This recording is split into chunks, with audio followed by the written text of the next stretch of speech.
Hi, my name is Adam Martinez. I'm current city councilman and up for re-election, and I'm asking your support on November 5th. Over the past 4 years, I've worked extremely hard to make sure that we had holistic representation on a variety of issues that impact our community. I want to make sure that I continue to be the voice of the Latino community, but more importantly, the voice of the entire city of Toledo. I've worked extremely hard to make sure that we are pro-business, pro-neighborhoods, and pro-Toledo, and my voting record over the past 4 years has proven that I've kept my campaign promises, and I wish to continue to serve you for the next 4 years as your city councilman. Amigos, bienvenidos. Estamos hablando con Adam Martinez.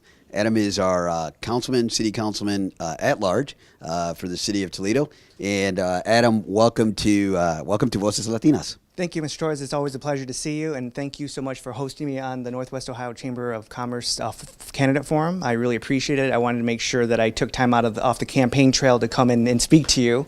So I apologize in advance for my appearance, but we're out doing door-to-door and hitting the trail pretty hard. Adam, you're like we mentioned, you're running for re-election. You're having to run hard because it's apparent it's going to be it's going to be a very tight race, and so it's important for our Latino community to go out there and support you. Tell us some things that you've done in the last 4 years that are things that you'd like us to know about. Yeah, this campaign season is a lot harder than I anticipated because of low voter turnout.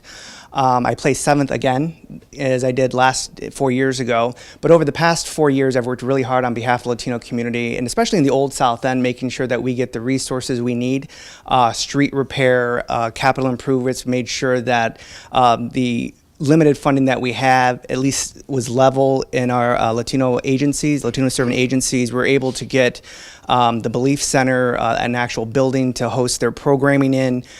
We had very strategic demolitions done in the Old South End. And then also we were able to close an underpass right there on the 75 that was just a haven for gang and drug activity. So I worked very hard to make sure that a lot of our issues were addressed at the administration level. Any chance I got, I made sure that there was representation on any type of board, commission, or blue panel, that we had holistic representation, but more importantly, that there was a voice at the table to make sure that someone was speaking for the Latino community.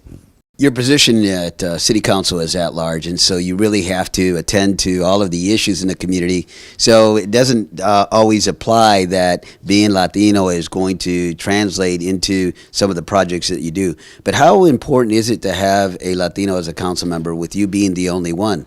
We know what it means in education. We know what it means to have a leadership that's diverse. So how important is it to be a Latino on City Council, and why is it important to keep that?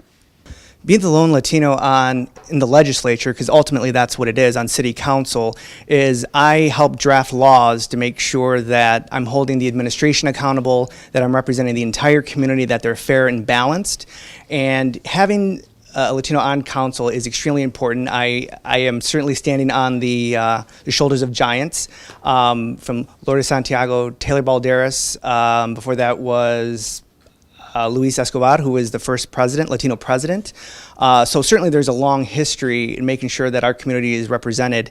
And I wanted to make sure that, obviously we don't live in one specific sector of the city, that I represent the entire city of Toledo, but I've also been able to make sure that we have representation in our contracting, that we have representation in our legislative process or public policy making.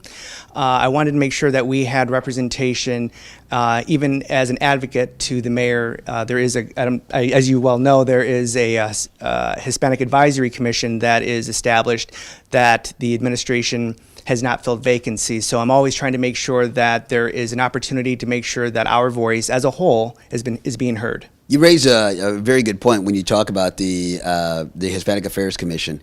A little bit of history, that came about because there was a growing need in our Latino community to address the issues, and so then administration, Mayor Finkbeiner, worked with local Latino leaders to actually create that. Judge Joseph Flores, Arturo Quintero, and some others would meet on a Saturday morning, have coffee, and then talk about the Latino issues. And that then grew into the Hispanic Affairs Commission, and then Mayor Ford came in and created the position of the Office of Latino Affairs. all that has been created by people who were in positions of leadership. Hispanic Affairs Commission happened because members of the city council supported that charter. So where do you see that effort? Because we've lost that. We've lost other Viva South, which you were a member of. You were the director of Viva South. We've lost that organization. So there's a number of Latino organizations that we lost throughout the years, and yet I don't see the effort on the administration or the city council side to bring that back. Does another 4-year terms for you mean that we're going to work together so we can increase those efforts? Actually, I do remember when that was created. Believe it or not, I actually gave testimony because I was president of the Youth Advisory Commission under the Finkbeiner administration. So I had the opportunity to be an advocate for that. Because of the financial crisis, a lot of those positions have been eliminated or just completely done away with. I've actually been in conversations with the Latino Alliance, which is a compilation of the nonprofit agencies as well as government supportive agencies that are advocates for the Latino community, and have brought that up to make sure that there is some sort of legislative piece to continue that advocacy role in that of Hispanic Affairs Commission. I want to make sure that we are filling those positions with advocates, individuals who understand the needs of our community, and the mayor has always been very open to that idea. It's just a matter of getting resumes in so we can fill those positions. So I am absolutely an advocate to continue to push those through and push the administration to fill those positions and make sure that there is a minimum of a quarterly meeting with the administration, whomever it may be. Obviously, in our Latino community, you represent or you wear many hats, and I know your family has been a family that's been very loyal to our military, and so you have a lot of history in your family. You yourself are a veteran, and that brings a special element to leadership on city council and things that you do. Anything that you want to share with on that piece about your just a veteran background and what that means? We are an all-American family. My father served in the United States Army. My oldest brother served in the Marine Corps. My middle brother just retired from the Navy after 20 years of service. And I served in the Air Force. Military was always something that was ingrained in us from a very early age, that you have a duty to country, as well as education. And having served in the military, it gives you a special what I think most people refer to as military bearing, that it's okay to be courageous and you don't get afraid. Being in a legislative position, an elected position, the choices I have to make aren't always easy. And, having that military bearing comes in front when, times get a little rough. And, I certainly owe a lot to my family, who showed me, by example of what it meant to serve. And also I had great mentors, also who served in the military, because I think you served in the Marine Corps also.